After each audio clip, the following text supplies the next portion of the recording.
अमित शाह जी कहाँ हैं? Either he is missing और एब्सेंट।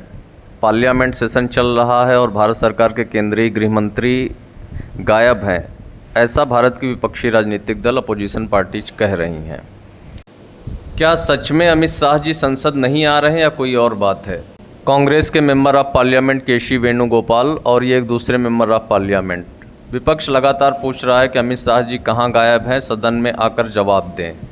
तो क्या सच में अमित शाह जी संसद नहीं आ रहे हैं? आखिर अमित शाह जी कहाँ हैं, किस मिशन मोड पे हैं, किस लक्ष्य को साधने के लिए गोपनीयता से कार्य कर रहे हैं?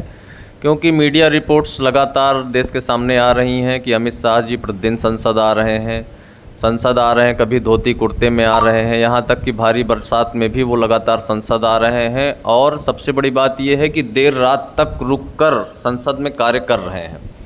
तो आखिर अमित शाह जी जब प्रतिदिन संसद आ रहे हैं, देर रात तक रुक के काम भी कर रहे हैं, तो विपक्ष ऐसा क्यों कर रहा है, क्यों कह रहा है? तो इसका अर्थ ये है कि अमित शाह जी संसद भवन में तो आते हैं लेकिन सदन में नहीं जाते। तो रहते कहाँ हैं वो? निश्चित रूप से अमित शाह जी संसद भवन स्थित अपने ऑफिस में रहकर ही किसी बड़े लक्ष्य पे काम कर रहे हैं, क्योंकि आए दिन उनसे मिलने के लिए संसद भवन में national security adviser Ajit Doval साहब जा रहे हैं, कभी होम सेक्रेटरी जा रहे हैं, कभी आईबी चीफ जा रहे हैं। तो लगातार ये बैठकें चल रही हैं। अमित शाह जी संसद भी जा रहे हैं लेकिन सदन में नहीं सम्मिलित हो रहे हैं। तो वो कर क्या रहे हैं? निश्चित रूप से वो किसी बहुत बड़े मिशन, किसी बहुत बड़े लक्ष्य पे काम कर रहे हैं, इसीलिए वो गोपनीयता बनाए रखे हैं और अपना ध्यान भंग नहीं करना चाह रहे हैं।